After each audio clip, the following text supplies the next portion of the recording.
Thrill me. I'm probably the opposite. I'm probably more like Tom Atkins in Night of the Creeps, answering the phone and saying, thrill me. I think like a lot of first albums, it's kind of a little all over the place. I was going to write down Voivod and I was going to see if I was going to laugh at me. Even a little Husker Du vibes, too. Because, yeah, he's pretty awful in some of these songs. All those albums are better than this one, in my opinion. Hey, this is Mike Sater, 42 Vinyl. And again, here with Roger. Roger, over there. No, there. And we are going to do another video of Amplified Assignments. I believe this is episode 7. We're going non-metal again. The first album we're going to talk about is the Amplified Assignment that I gave Roger, and that is a band called Bleached Black. And this is a band that has one album. It came out early on Relativity Records. I said this when I gave it to Roger. I feel like they're a little ahead of their time. I got turned on to this band from the record store, Ronnie at Recyclable Records. He keeps an eye out for anything that comes across where he's pricing records. And if it has a tag on it that says power pop, because Discogs will put in genres and stuff like that, he'll, let me know, hey, I got this weird power pop record in. This album, I don't think fits into power pop very good, but I would say it has a little bit of that, with the choruses. There's a lot of memorable melodic choruses on here, but it's missing a lot of the stuff that I think makes power pop, quote unquote. But I think this is more of a, early pop punk kind of record in a way. It reminds me a bit of, I wrote down a couple bands. My musical knowledge is what it is. So these are just bands that I'm aware of that it sounds like it could sound way similar to other stuff that I've never heard. I initially thought Lemonheads. This kind of reminds me a little bit of that. A little bit of early Jawbreaker, kind of Bivouac, kind of like Want. There's like a couple riffs in here that remind me of that are kind of, heavier and just, have that sound. A few times as I'm listening to it, I'm like, oh, this sounds a little bit like Green Day in a way, like early Green Day stuff. So it kind of reminds me of that. But the reason why I like this album a lot, one of the reasons is I had never heard of this band at all. And for me, once I played it and I was like, it sounded really, really good to me. And it's really rare that I think you find a new band or a underground band or a band that has one album that immediately sounds great to you, so I thought that was really cool that it sounded really good to me. And I felt like it's well written, and I felt like the songs are good. And this came out in 1987, and when I realized that, I was like, there's not a lot of bands that sound like this in 1987. I think this is kind of a bit early for this type of sound, this quote unquote pop punk sound that will turn into Green Day, turn into Jawbreaker, turn into that scene. And this band just went away. And Roger even found that the only kind of internet activity is this Facebook group, right, that you found, where probably the one member of the band or the guy who founded the band runs it. So seems like it. Yeah, and there's a few reviews online, maybe 2 or 3. There isn't a ton of stuff written on this band. So I thought that's really cool about it. And I figured, me and Roger, we liked some of that music, so I thought maybe he would like this album. But I thought also it's a band that I'm positive he had never heard of, because I had never heard of it. And if he had, I would have been incredibly surprised. So what was your, I guess, initial impressions would be, like you have said in the past, not much because never heard of it. But from when I described it to you, and then maybe after you listened to it, like maybe once, what did you think? Well, obviously I never heard of it. So when you said it to me, but I was intrigued just based on the limited amount of stuff you said, Relativity, the year, kind of obscure, whatever you said made it intriguing to me. Well, it's funny. I thought you and I have been having a separate power pop discussion. At first, I thought that's kind of what you had given me based on kind of our conversations. And I think that really was based on the first song, which if any of the songs are more power pop, I think it is that first song, I Was in Your Life. My initial impression that it was kind of power pop, but it was also kind of just post-punk, kind of sound. My initial reaction was I really didn't like the vocals. I found the nasally vocals kind of annoying, but that was like my initial impression of it. That was several weeks ago. So I will say that I like this record. I've really come around to this record. I don't love it, I would say, but I like it. I think my biggest problem with it is the vocals. They bother me less, but I think what annoys me, not only that I don't like the vocals, is that there's 2 vocalists and or kind of one and a half vocalists. Like maybe like the third or fourth or fifth song, I suddenly realized there was a second vocalist who primarily sang backups, but there's a couple songs where it's almost like a 50-50 split. The disparity in those vocals made me kind of more minorly irritated with the main dude singing, because I was like, I wished it was more like that. But that's my main complaint of it. You know, I listened to this numerous times and it softened as I went along. It's pretty catchy. I think, like a lot of first albums, it's kind of a little all over the place. There are songs that are just kind of jangly pop songs. I think those are the songs I probably don't like as much. What I like most about this band is the rhythm section. I think they get into a few songs where that bass and drums is fucking tight. It really gives me a lot of Mission to Burma, is what it gives me when the beats get really tight like that and the guitars get a little more aggressive on that. That's when they shine for me. I think when they're not doing the power pop stuff is when they're better for me. And I think I like the secondary vocalist better too. But it's cool, you know. And I also, you said Lemonheads, which is funny because that was one of my early notes. But I think Lemonheads means something very different to you and I too, just really quickly, because I think you probably only really are familiar with like what I would refer to as a pejorative. You know, Evan Dando's Lemonheads is what I feel like you would, you know. The real Lemonheads were Evan, of course. I will give him proper credit, but also Ben Diley and Jesse Peretz when they were a three-piece for the first couple records. Like that was the real Lemonhead. But it gave me more of some of the songs off of Hate Your Friends musically, which is the first Lemonheads album, which I absolutely adore. And it kind of gives me the vibes because Lemonheads had two singers back then, you know, like Evan sang half the songs, Ben sang half the songs. So it gave me some of that. I looked up Hate Your Friends, the album I'm talking about, that was 87. This was 87. They're both from New England. I could see the connection there. If it was the jangly stuff, the rhythm section really didn't do a ton for the song because it was really a guitar-based song and vocals-based song. But the songs that are a little more musical, in my opinion, were more bass and drum driven. When those songs happened, that was giving me a strong Mission to Burma, even a little Husker Du vibes too, which is, you know, in there as well with the rhythm section for sure, the real tight rhythm section. So I liked it. I think this is a good album. I could see in your situation, you know, we talk about a lot of things as context, you know, and you talk about, you know, the fact that this is something that you discovered on your own. I think, you know, I could see being in that situation and maybe feeling the same way about this record. That totally makes sense to me. Cool. Looking at the song list, Wrist Slashing Romance is the first one that I put, like, I really like the vibe of this song. And I think that's one of the first songs where there's a lot of a split in the vocals too.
Same with Morning Sun. I really like that song too. And I think that's more duet-y sounding. I think actually I don't mind the other dude's vocals when they're kind of doing more of a duet or when they're kind of co-singing songs and they sing stuff together. Like I actually think it works there. It's kind of when he sings the songs all by himself is when I don't like it as much.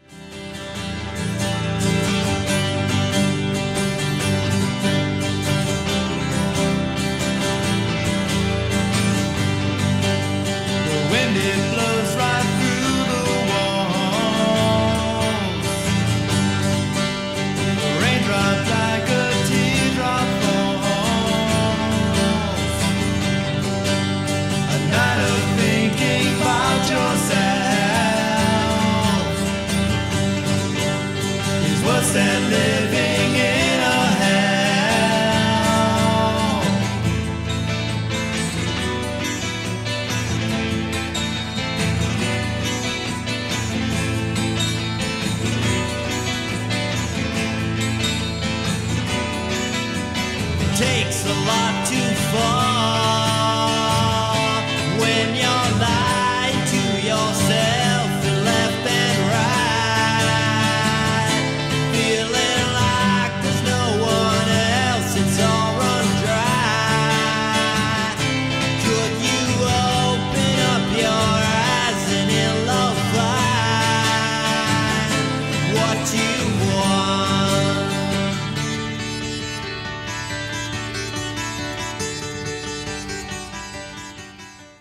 You Couldn't Tell Me is one of the best songs, I think. And that's the one where I really got the strong Mission to Burma vibes. And then the other song, and it's funny because this didn't click with me until like maybe my fifth or listen. It was a while in, but the last song, Patterns Play, great song. And listen to like the last minute of it, and it suddenly takes this weird turn where it totally sounds like Voivod. Like the very end of it, that's totally insane. sounds like Voivod. Today I was listening to it, and the other band I was going to mention on the list was Voivod, and I was like, nah, he's not going to get that. But Dude, what's funny, so when I heard that, suddenly his vocals sounded like Snake to me, the nasally vocals. This was a recent discovery, that part. So I've only listened to this album like 1.5 times since then, and now I'm listening to the vocals and imagining the singer is like Snake, and I'm not disliking it now. Like I'm liking it a little more now, put in that context. So I've listened to this album a bunch, but sometimes I don't listen to it critically. But today I was like kind of paying attention to it a lot, and that part came on, and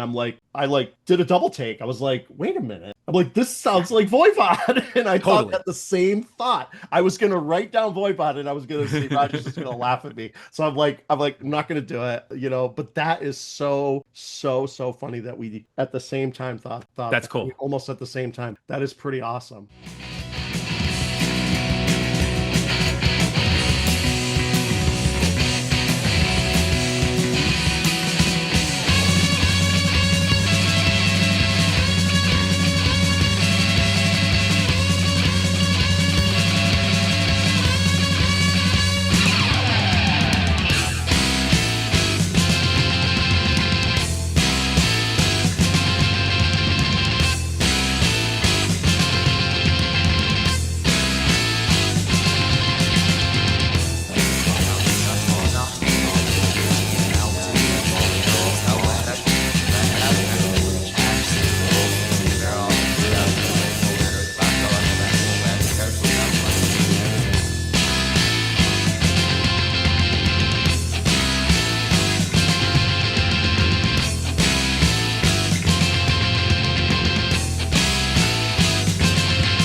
Yeah, I agree with you 100% about that. That one song, that one part. And sometimes, like I said, I'm writing down these bands. I feel like, when you reference another band, it's not like this band sounds exactly like these bands. No. Just at some point when you're listening to it, something pops out, maybe a riff or something. It just reminds you of something real quick, and you're like, oh, wait a minute, that sounds like a Jawbreaker riff that I heard before. And the Green Day, like I said, there's some riffs in there. And like I said, these two bands you mentioned, Mission to Burma and Husker Du, are bands I'm not familiar with, so I definitely want to check them out.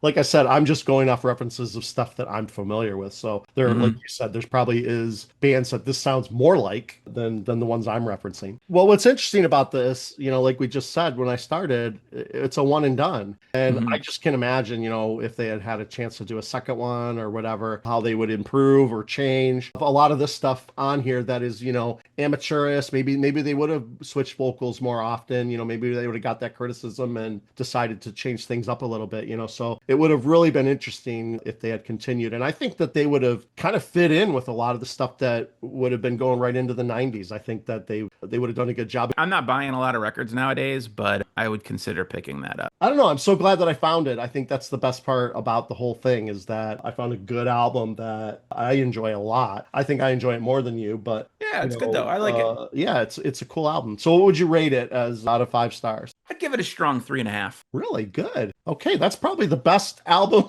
review. So I think that's basically my thoughts on it. It sounds like you mostly get it, but any rebuttal or anything like that? What are your favorite tracks, or do you have anything like that you can say? Or yeah, I like In Your Life. I Was in Your Life. I really like that song. I just like the album a lot. Morning Sun, I think that's the balladish kind of song. I like that one. Yeah. You Couldn't Tell Me, I think, is my favorite song. And is that the one you said is yours? Yes, that one is a great song. That is very memorable. That should have been the single.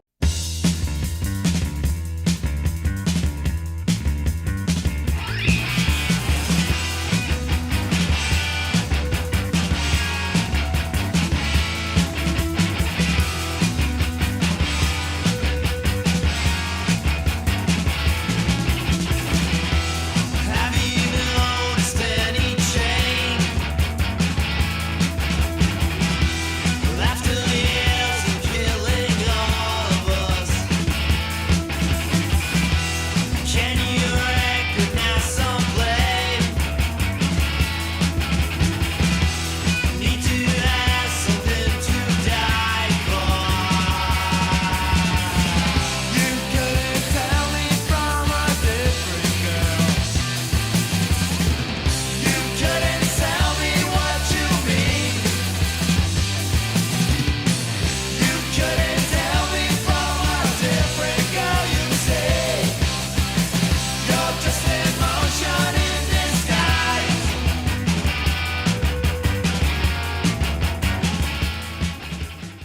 All right, cool. Well, that was a really good review, I think. I'm glad it went that way. I did want to mention that, I don't know how you approach the albums that I give you, but I've been thinking about how, maybe my approach might be different. I don't know because we haven't discussed it. But when you give me an album, because you're giving me an album and you're like, dude, I really want you to listen to this. The album starts with 5 stars for me. I go into it thinking this is going to be really good. I'm excited about it. Only after I listen to the album and maybe flaws or things that bother me come out does my rating go down. I don't start from 0 and try to fill in the stars. I start, okay, this is going to be great. This is going to be the best experience. And the album has to disappoint me in certain ways for the stars to get taken away.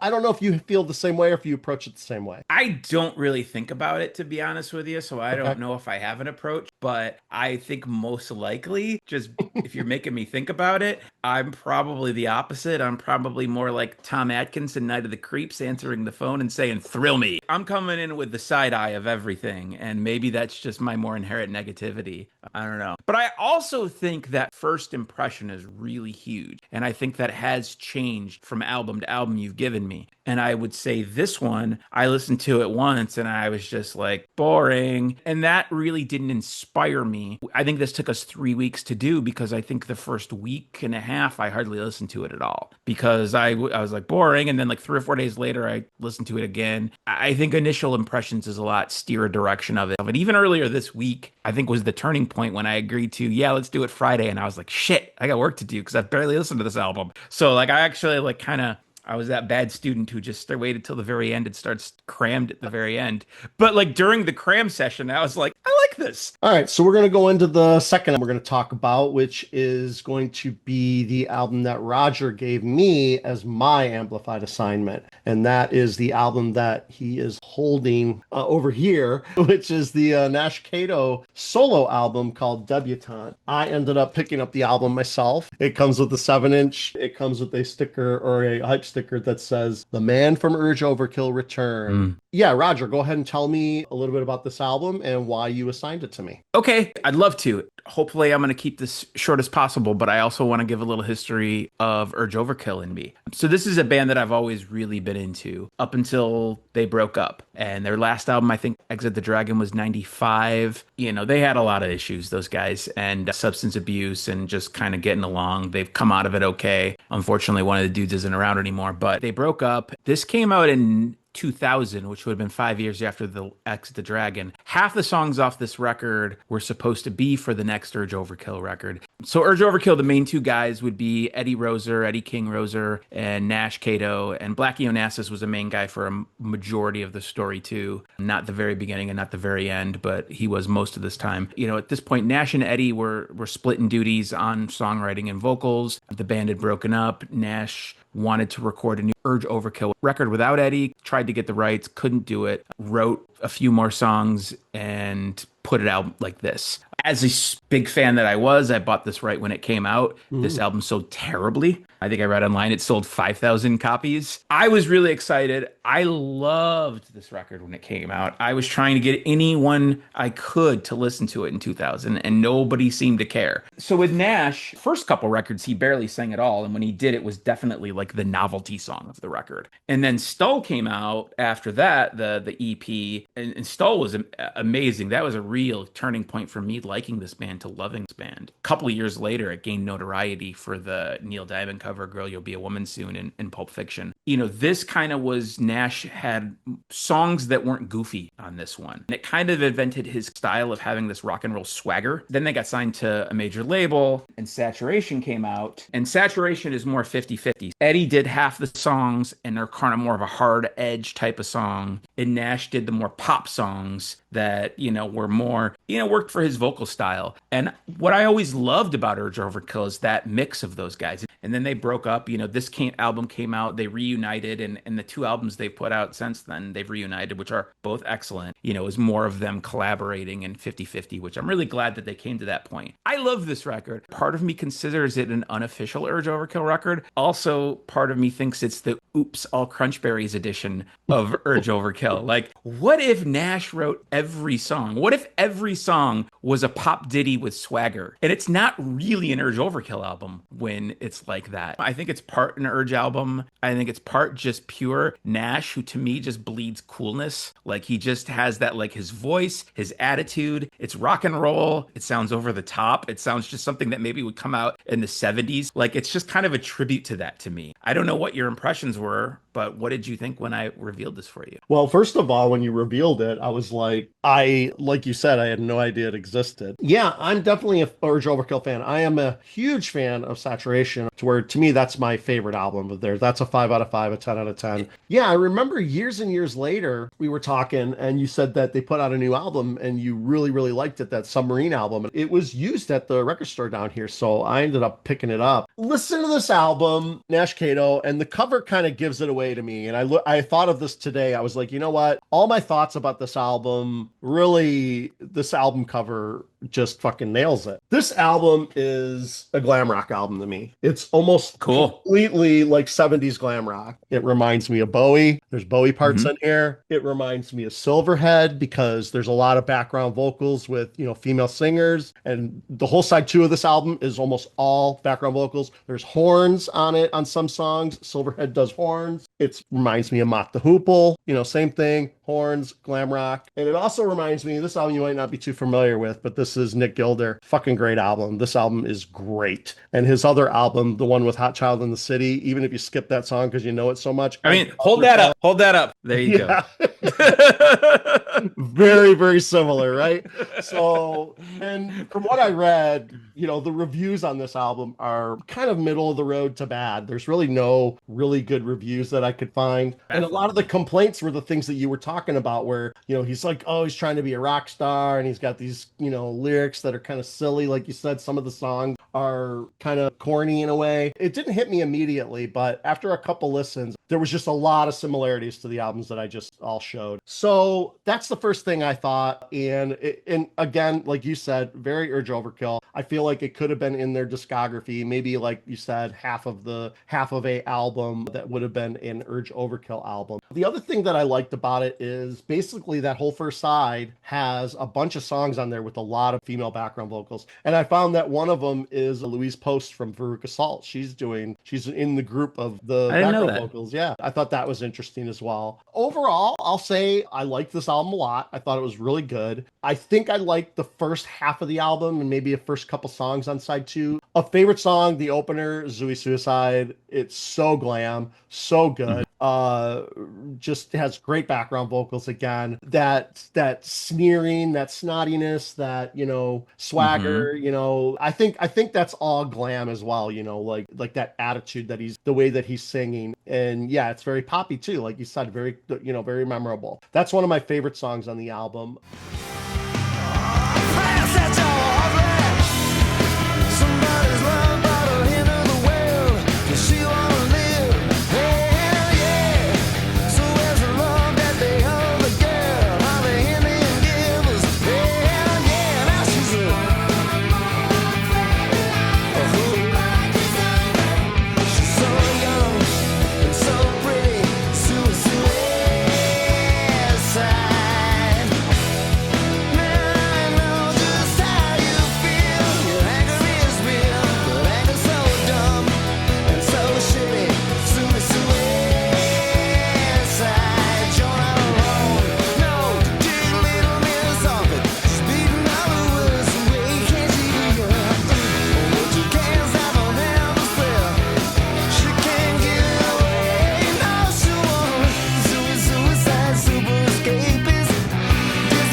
Another one is Queen of the Gangsters. I think that's a good song as well. Really good song. More background vocals that are just really good. Octoroon might be my favorite song on the album. I really, really like that song. Super catchy.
And again, another favorite song, like 1, 2, 3, 4 in a row. Cradle Robbers, really good. Has a good chorus. It's a little bit of a mid-paced song. Debutante. At first, when I heard that song, I was like, I don't know if I like this. It's like because it has almost like two parts to it, But then the second half, he almost does like a duet with that girl in the song, So the singer. So I was like, you know what? And then the lyrics again, like you said, they're kind of corny and silly. Hey, if you come out with me, it's just going to be a bad experience because some of the lyrics are so I don't want to say offensive, but they kind of are in a way. I'm taking it that he's writing a character. He's definitely playing a character. I hope so because he's pretty awful in some of these songs. But Debutante did grow on me, and it actually became one of my more favorite songs.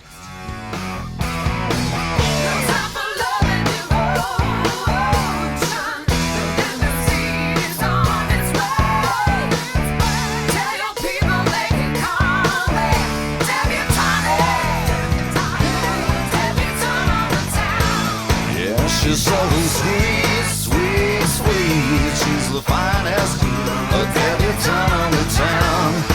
She's so sweet, sweet, sweet. In a white dress, a debutante in town. She's so sweet, sweet, sweet. A funky highness, a debutante in town. She's so sweet, sweet. You don't know just how fucked up I am, so don't blame me when I fuck you up. You don't know just how fucked up I am, so don't blame me when I fuck you up. Don't roll that window up, cause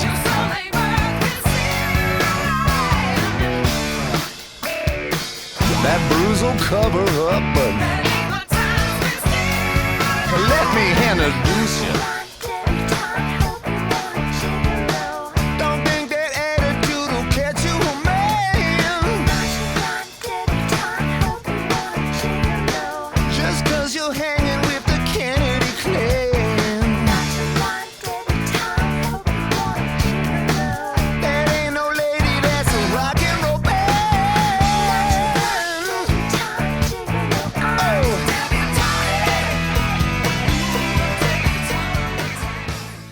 Dirty Work? I thought Dirty Work was good, but the problem I have with covers in general is if you don't deviate enough from the original, I don't necessarily see the point. He just does the song straight. I listened to both versions and they sound very similar. It just sounds like he's singing the version of Dirty Work. It was a good cover, but I just didn't see necessarily the point. The Randy song is good. And then again, more female vocals in the background. I enjoyed that again. Los Angelina, I actually like that song. That's the last of my favorite songs. I like the chorus on that one. Really good song. Enjoy that one. Los Angelina.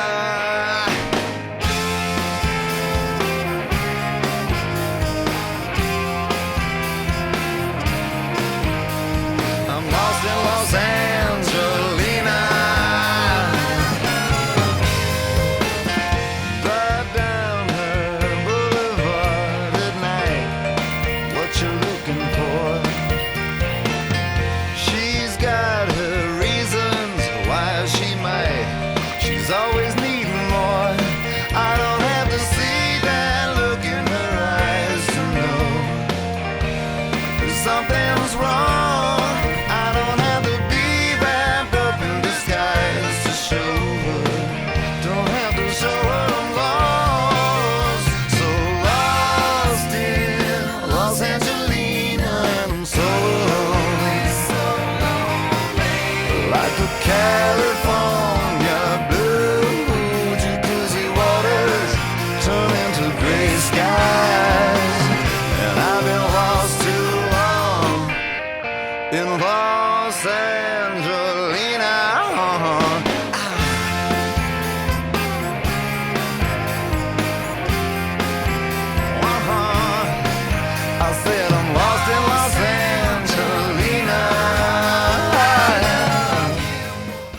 The rest of the songs I think are just okay. Some of the ballads are they're just okay. Black Satin Jacket is good. It's just good. I think it's just okay though for a ballad. Born in the 80s, probably my least favorite song on the album. It's really straight up in the lyrics what he's kind of talking about and stuff, and I was just like, it wasn't bad. I would say that none of the songs are necessarily bad. I'm not skipping any songs, but I can kind of zone out during that song. And Blue Wallpaper is another song that I'm not incredibly a fan of. Like I said, good song, but I could probably lift the needle after Pillow Talk if I really wanted to. My overall thoughts, side one, incredibly solid. That's great. That side one gets like 5 out of 5, 10 out of 10, 100%. There's really no lulls on that side. It's a great side. Side two has a couple really good songs, or one really good song, and everything else is just okay.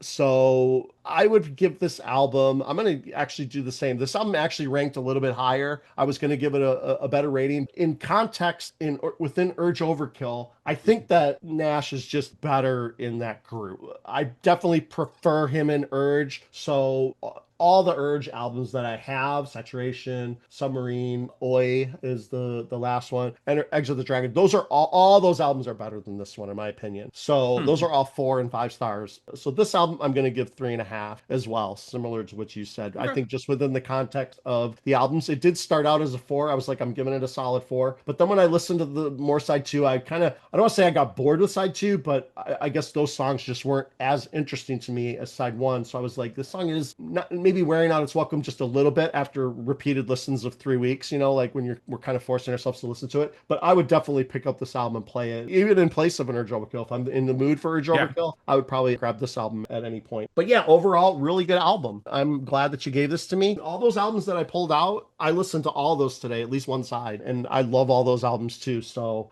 it was really enjoyable to be able to pull out those albums thinking of glam rock and stuff like that. But yeah, really good stuff. I will rebut 2 things. One, I will agree with you. And this isn't a 5-star record for me. This is maybe like a 4, 4.5. But I think my biggest problem with this album is the song order. I agree. I think up until Los Angelina, I think this album is a complete banger. It's like 9 just tracks of just awesome. Yeah. And I don't think the last 4 tracks are bad, any of them. I think they're all good. But if those 4 tracks were dispersed in the middle, I would have felt differently about it. I think they could have been bridge songs that I would have learned to love, because I think when I was listening to this on CD, I think a lot of times I probably just ejected it somewhere around like track, 9 or 10 or something. This album ends a little weak. And I think when I introduced it, I said it's a little too long. And I don't necessarily think it's too long, but I think it's too long because of the way it was structured. The only other thing I'll push back on besides that, and I think I don't really necessarily, you're not wrong, but the cover of Dirty Work, for me, I absolutely love it. It's one of my favorite cover songs of all time. And I think there are paths to go on with a cover. I think sometimes you put your spin on it and it rules. Sometimes you put your spin on it, it's terrible. Sometimes you do it straight up and it rules. Sometimes you do it straight up and it's terrible. I think it really varies from song to song. I think both can be good. Yeah, I'm glad you like it. For me, I'd probably give it 4, 4.5. I think it has its flaws. I think its flaws are the last 4 tracks that could have been masked. But yeah, I'm really glad you liked it. I think this has been a success. I think, on both ends here today. Regarding Dirty Work, like I said, it's not a bad song, and I don't skip it because it's a great song. But as a cover song, it's just, he didn't do anything with it. He just, like you said, he just does it straight up. Yeah. Which is fine. Like you said, it can be fine. And I prefer the covers to have a little bit of a spin for the most part, at least a little bit. And I feel like he didn't do really anything, but it's still a good song. That's the end of the episode for the Amplified Assignments. Now we're going to go into what we're going to give each other for the next couple weeks to listen to. This album that I'm going to give you, I'm going to describe it in a few words. I'm going to tell you the genre, but again, I want you to kind of discover this album. So this album is a band called Mansion. This is a band that, I don't know if I want to give too much away, but I'll just say that they have based their band on a real life cult. And it's kind of a doom metal album. I'm going to describe this with 5 words. I'm going to say this album is creepy, haunting. Okay. It's scary at times. Okay. Very dark. And I don't say this for very many albums. This album is disturbing in some ways. Like Some of the songs and lyrics, you're just like, what the hell? This is crazy stuff. And it's because, you know, it's about this cult. I love this album. I thought it was really good. It's a 2023 release. This is their second album, Mansion, Second Death. I'm intrigued. I will check it out. I'm looking forward to it. So what you are getting, you're getting a legendary record. You are getting an album made by one of the gods of metal, in my mind. He invented two genres of metal as far as I'm concerned. Passed away a while back. Very sad. I wonder what he would be doing now. It took me a lot of listens to different albums to decide which album by this band to give you. But you are getting their 1990 album, Hammerheart by Bathory. The great Korthon. And as far as I'm concerned, invented what we know as black metal today. And with this album, defined what we know as Viking metal. This album came out in 1990. It's got a lot of long songs. It's 8 songs in 55 minutes, but a couple of the songs are throwaway songs. It's got a lot of 8, 9, 10, 11-minute songs on it. Yeah, I'm interested what you hear of this. I feel like if you don't like it, I know what you won't like about it, but I hope you can appreciate what I think of this as like a completely genre-defying record. Okay, I'm interested. Right now, it's 5 out of 5. We'll see what happens. All right, well, that's our episode. Like, subscribe, comment. Yeah, let us know if you agreed with our reviews of these 2 albums. And, you know, obviously Urge Overkill, people might know, but Bleached Black, I think, is going to be new to anybody, especially some of my friends who are unfamiliar with the book. But I think also, like, people, even if you're familiar with Urge Overkill, you might not know about this album, record. For sure. The Nash Kato album is an unknown quantity there. All right, cool. Well, that'll be the end of the episode. Thanks for watching.